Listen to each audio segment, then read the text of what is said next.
The refrain is an important term when discussing human subjectivity and its connection with all sorts of external forces.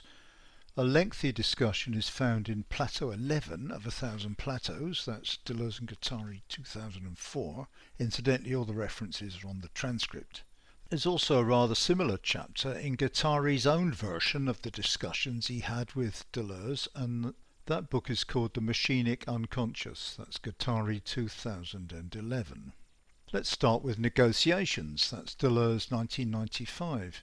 On page 136 he says, it's one of our main concepts. Throughout though, Deleuze uses the term ritornello, a musical phrase recurring through a longer piece. I'm going to assume it's the same as a refrain. Deleuze also discusses the ritornello in his TV interviews with Claire Parnet or Parnet, which we'll summarise in a minute. Let's just consider some of these points in the other sources before we focus in on Plateau 11. In negotiations, that's Deleuze 1995, we're told that ritornellos mark out territories. Some lead back to the territory and others away from it. The term also has a deeper philosophical significance, as we might expect. We can start to get at this deeper implication by considering a remark on page 25, and I quote, Ritornellos describe situations where people hummed tunes, faces have to be made, but in what situations? End of quote. I should say I'm going to discuss faciality in another video. I'm a sociologist, so I began thinking of social situations where people felt socially insecure, perhaps. But Deleuze has something much broader and more philosophical in mind. The ritornello, we're told, this is still negotiations, and I quote, expresses the tension between a territory and something deeper, the earth. Page 146. A song rises, approaches or fades away and again I'm quoting, that's what it's like on the plane of immanence. Multiplicities fill it, singularities connect with one another, processes or becomings unfold, intensities rise and fall. Pages 146 to 7. Let's look at Stivali's excellent summary of the TV interviews between Deleuze and Parnet or Parnet, and the programmes were called Gilles Deleuze's ABC Primer with Claire Parnet, usually shortened to the ABC. Deleuze goes through a number of concepts in alphabetical order. In this discussion, Deleuze defines the ritornello simply as a little tune, tra-la-la. Deleuze notes 3 occasions when he sings little songs to himself, and I'm going to quote a lengthy bit from Stivali's summary. Here we go. Where he's moving about in his territory, wiping off his furniture, radio playing in the background. So he sings when he's at home. Then he sings to himself when not at home, at nightfall, at the hour of agony, when he's seeking his way and needs to give himself courage by singing tra-la-la. He's heading home. And he sings to himself when he says, and this is the Deleuze quote, farewell, I am leaving, and I will carry you with me in my heart. That's the end of the Deleuze quote. Back to Stivali, it's a popular song, and I sing to myself when I am leaving home to go somewhere else. In other words, Deleuze continues, the ritornello is absolutely linked to the problem of the territory, and of exiting or entering the territory, i.e. the problem of deterritorialization. I return to my territory, or I try, says Deleuze, or I deterritorialize myself, i.e. I leave. I leave my territory. That's the end of the Stivali quote. Leaving your territory obviously risks challenging your view of yourself as a competent subject. So, human beings carry with them a little reminder of that territory when they were full human subjects. When considering actual music, Deleuze says he likes, and I quote from Stivali again, ritornellos that will melt into an even more profound ritornello. This is all ritornellos of territories, of one particular territory and another, that will become organized in the heart of an immense ritornello, a cosmic ritornello in fact. and Deleuze gives as examples Mahler and Bartók. Deleuze admires how Bartók, and I quote, connects and reconnects local ritornellos, national ritornellos, ritornellos of national minorities, etc. Well, I'd never actually heard any Bartók, so I found a short bit on YouTube called Out of Doors, and I can see how lots of refrains are indeed woven together, although my recognition of Magyar refrains is a bit second-hand. Anyway, you can try it for yourselves, and I've given a link in the transcript. Overall, Deleuze is showing how subjective refrains connect with much broader, non-subjective refrains found in nature and indeed in the cosmos. Incidentally, we have the cosmic defined in Plateau 11. It refers to forces or qualities that work everywhere at the molecular level. These cosmic forces are, and I quote, immaterial, non-formal and energetic. That's A Thousand Plateaus, page 378. And they obviously influence our lives. This argument is even more fully developed in Guattari's own work, in fact. Overall, though, music shows this influence particularly well. We clearly have some philosophical implications to think about as usual. Let's turn to look at Plateau 11 in a bit more detail. Here we find the refrain defined, and I quote, "We call a refrain any aggregate of matters of expression that draws a territory and develops into territorial motifs and landscapes." Page 347. These matters of expression have already been gathered together rather less consistently in a milieu, which I think means here something like a neighbourhood. They've been gathered by the, quotes, powers of the earth, close quote, which I take to mean natural forces at work on earth. These may be connected with the curious notion of the natal, sometimes spelt with a capital N, sometimes not, which might mean something coded into all of us at a deeper level even than instinct. The example is the amazing capacities of salmon to return to their own streams to spawn from wherever they are in the oceans of the world. That's the example on page 359. Towards the end of the plateau, we're also told there are four main types of refrain, but I don't think that's terribly useful, so I'm not going to summarize it much. You can have a look if you like, pages 382 to 383. Overall, it's a very long and rambling plateau, so I've tried to divide it into three main topics, which are of course interconnected. First, we try to explore the term refrain and its musical equivalent, the ritornello. We go on to try and see what this tells us about human subjectivity, especially its connection with non-human territories of various kinds. Second, we use discussions of animal communication and behaviour, sometimes called ethology, to further grasp human language.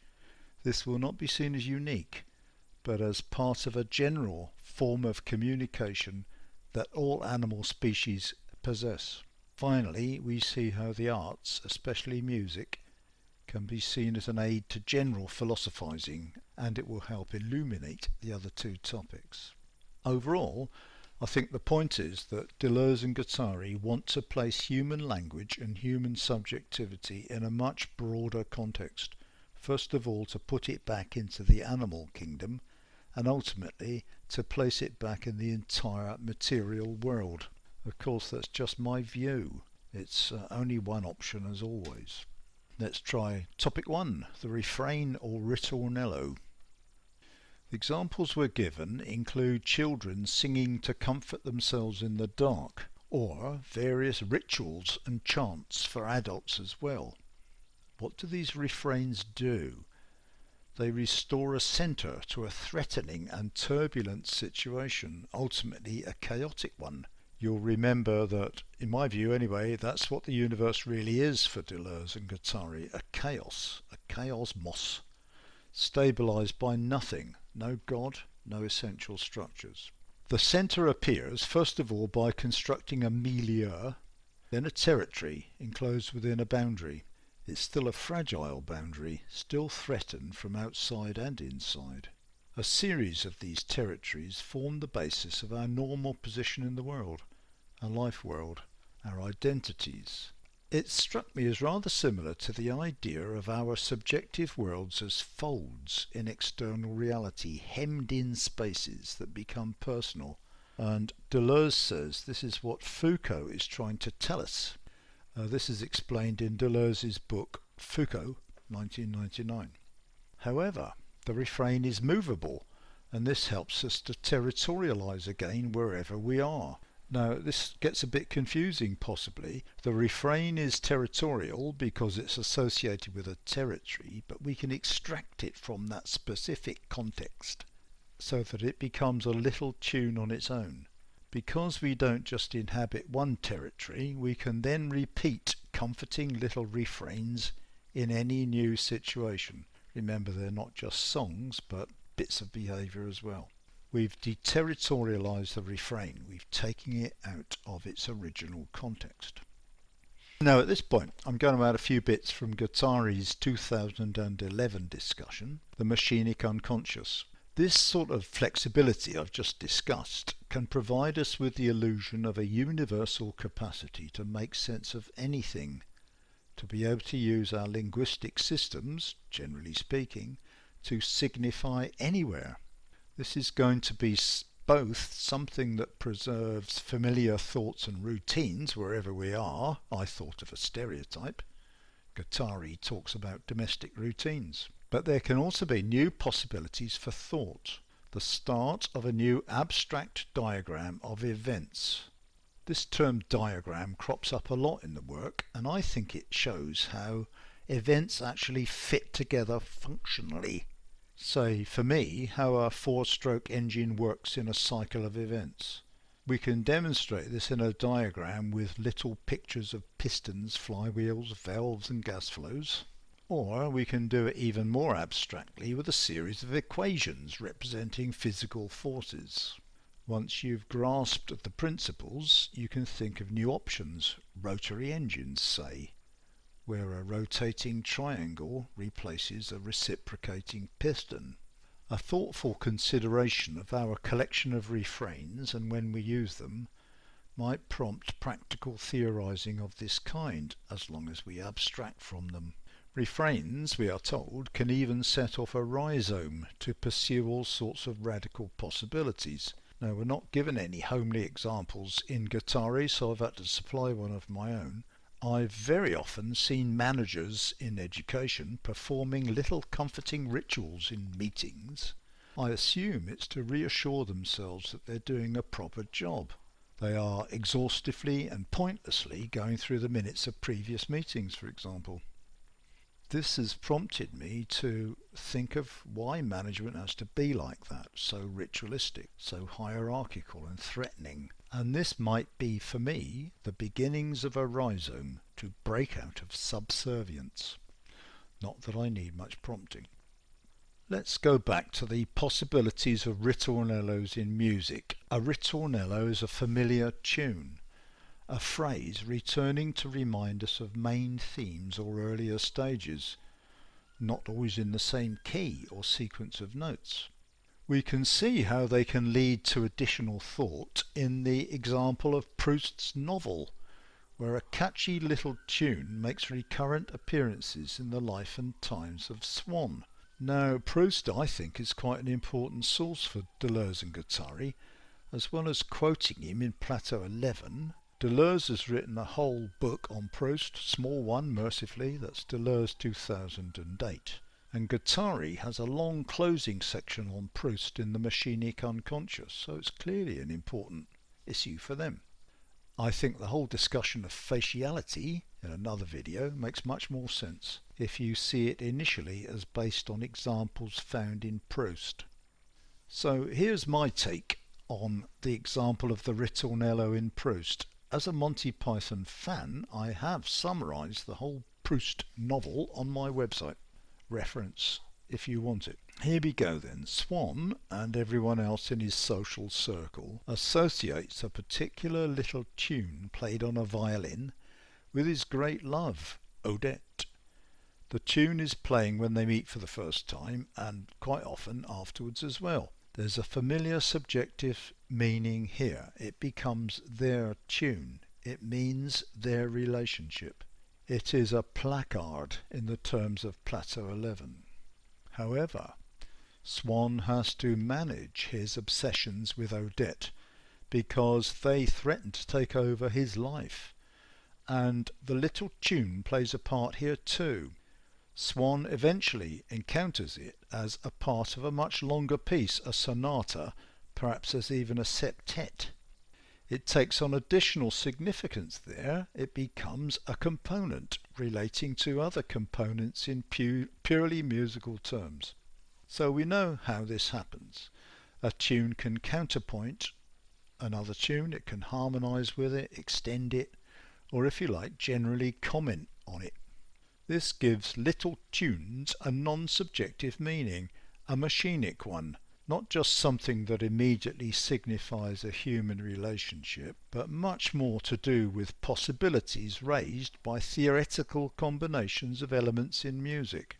This growing understanding of music and how it develops meaning like this helps Swann place his relationship with Odette in context as well. So this might help us understand Deleuze's comments in Stivali that we cited above about the capacities of music to prompt philosophizing. Let's go on to topic 2, animal communication and ethology. We mustn't be misled about the process of constructing territory, territorialization. It's not just a human subjective process where human subjects carve out a territory according to their own interests and mark it with a refrain. There is an independent force that territorializes. I think we saw this with the idea of a neighbourhood. An abstract and objective tendency found in the inhuman forces of the universe itself. This argument is pursued in some detail by Guattari, and it may be what Deleuze means by the cosmic ritornello, or the song of the earth that we looked at above. We can develop this broader context first by considering animals, because animals clearly territorialize too. They display territorial behavior. In birds, this involves developing a particular song, an animal refrain. There are behavioral refrains too, of various rituals. For example, birds laying out the nest or its surrounding territory in a particular way, or fish swimming in particular ways during courtship. In this Plateau, there are references to studies of all sorts of animals, baboons, vervets, and of course wasps and their relationships with orchids, mentioned umpteen times in A Thousand Plateaus. As usual, lots of animal studies are cited or just referred to. They might be good ones or not. To follow them all up would take months. The point is, I think, to show that animal behaviour is not just instinctive or biological, that there are learned responses as well. Some chaffinches apparently even develop highly individual songs, a form of subjectivity if you like. Overall, it would be wrong to see animal communication as just producing simple marks or placards produced by external stimuli. They also organise elements of their refrain to produce consistency. Sometimes they borrow the marks of other animals. This is page 363 of A Thousand Plateaus. And again, just to be clear here, consistency refers to qualities that connect together heterogeneous elements. Consistency is a quality of the material world produced by natural forces. It's not just something humans impose. Going back to humans, our own territorial behaviour is not just simply natural behaviour left over from our own animal past. There is, for example, no natural or inherent human drive to grab territory, an important political point because that human drive is the basis of lots of philosophical justifications of private property. There's no natural aggressive instinct either. And here Konrad Lorenz is criticised especially. Incidentally, Lorenz was a guru for our own current UK Prince of Wales, and Lorenz's views have been used to justify fox hunting as the result of some natural aggression. Fascinating as these examples might be, the point really is to develop philosophy again, of course. A classical form of philosophical deduction is going to suggest some underlying process that will explain all the actual forms of refrain, human and animal. In the past, that sort of philosophical deduction led to some transcendental principle. We could detect the hand of God at work in all these examples, say, or it might be some ideal world partially revealed. Connections between human and animal behaviour might show the underlying functionalism of all life. I've even heard animal behaviour used to identify some underlying universal ethic that says we should all cooperate and work together in teams. Unsurprisingly, that was at a management meeting illustrated with a video of adorable meerkats. Well, Deleuze and Guattari are not transcendental philosophers. They don't think there's some transcendental force at work. What we do is to pursue concrete examples in order to grasp underlying forces that are not thinkable in themselves. I quote A Thousand Plateaus, page 377. The trouble with transcendental arguments is that they all smuggle in some human qualities which are then attributed to God or nature or whatever. What lies underneath for Deleuze and Guattari is the virtual, the cosmic, something beyond direct human understanding, something that can only be inferred or developed in applied philosophical speculation.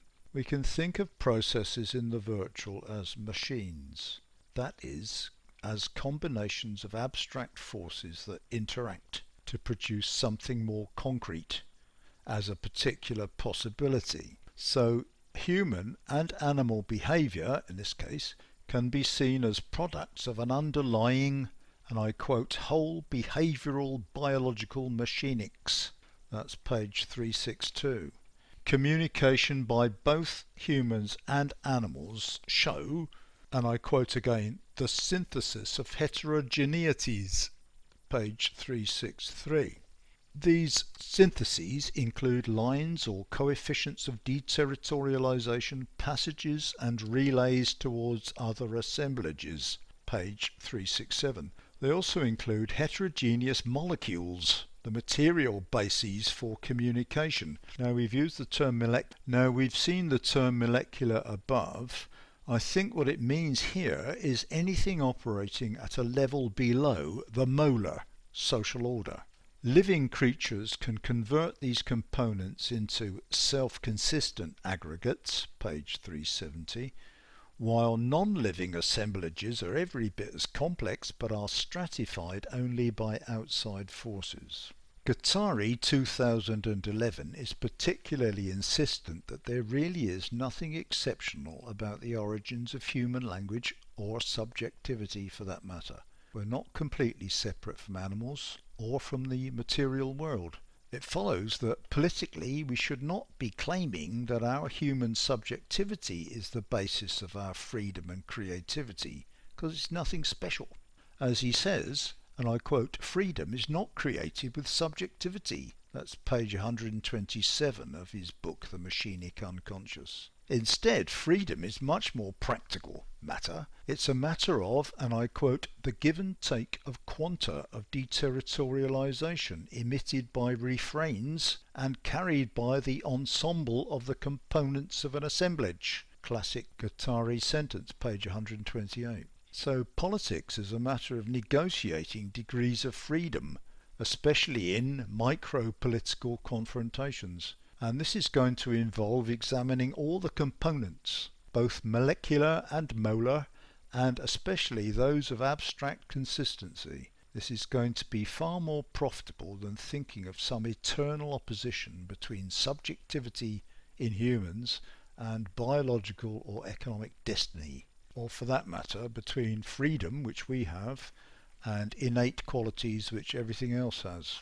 Machines are creative. They can open assemblages to other assemblages, sometimes even to those belonging to other species, or they can escape all assemblages and produce an opening onto the cosmos. Page 368 of A Thousand Plateaus again. or produce closure.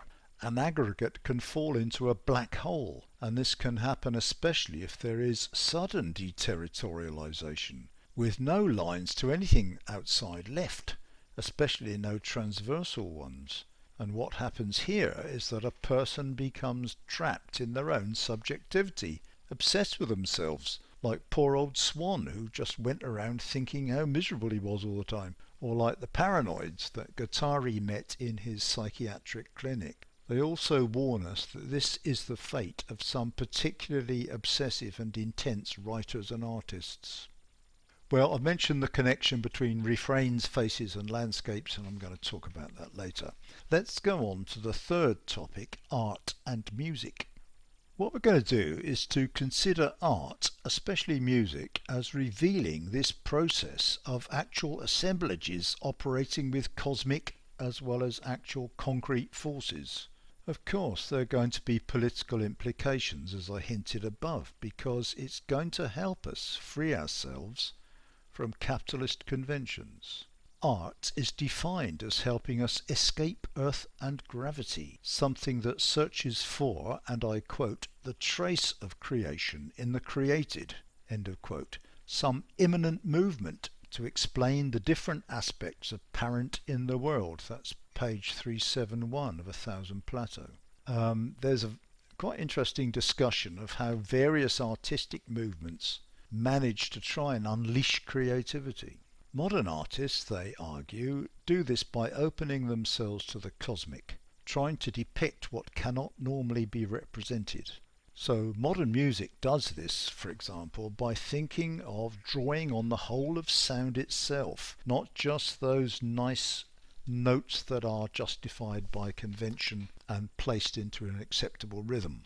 So the political implications return here, and this time they're based on discussing the curious term the Dividual, like the individual, only without the in. The Dividual is originally a musical term, we're told, referring to, and I quote, musical relations and the intra or inter-group passages occurring in group individuation. I'm afraid I didn't find that very helpful because I'm not a musician. We're also told, rather more helpfully, that it refers to, and I quote, non-subjectified group individuation, page 376. In my own simple way, I thought of the Dividual as a kind of statistical unit rather than a person, something you get when you divide a group by the number of its members to get some average value. You know, these include examples like the size of the average family, 2.4 kids. Incidentally, I've drawn here upon Deleuze's essay, The Society of Control, that also uses the term Dividual and seems to do it in this way. While I'm here, I thought I would mention some asides on the creativity of children which might be of interest to any teachers. First, we are told, for example, that we need a, and I quote, childish, unquote, approach to break convention and experience the cosmic, page 371. But 8 pages later, we're told that there is an ambiguity in the, and I quote, modern valorization of children's drawings, texts by the mad and concerts of noise, end quote. And if we're not careful, this can lead to, quote again, reproducing nothing but a scribble effacing all lines, a scramble effacing all sounds. We're told that, quote again, people often have too much of a tendency to re-territorialize on the child. We're told, and I quote again, people often have too much of a tendency to re-territorialize on the child, the mad, noise, end of quote. There's no point just making things fuzzy. Instead, we should think about how to represent what is already fuzzy. And to take a homely example, in A Thousand Plateaus, the painter Klee used to get very cross when people compared his work to the work of a child, since he was rendering visible the cosmic forces. He wasn't just multiplying lines or scribbling.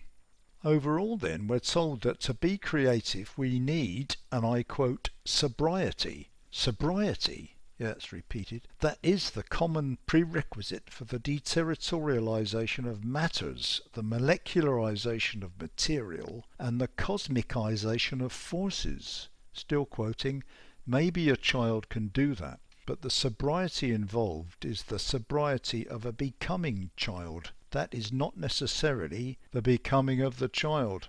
Quite the contrary. That long quote is on page 380, and it's extended to madmen as well. So if you want to be creative and contact the cosmic, you have to remember that, and I quote, your synthesis of disparate elements will be all the stronger if you proceed with a sober gesture, an act of consistency or capture or extraction that works in a material that's not meagre but prodigiously simplified, creatively limited, selected. Still quoting, for there is no imagination outside of technique. The modern figure is not the child or the lunatic, still less the artist, but the cosmic artisan. Finally, a discussion about why sound is so important. They don't want to deny the importance of the visual arts, but sound itself has extra qualities. It is more refined, specialized and autonomous when it deterritorializes. So, if you like, sound illustrates better the machinic dimensions.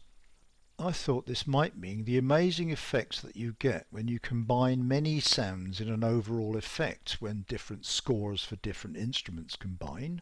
I don't know of a painting equivalent, or that maybe music allows things like mathematical relations between notes.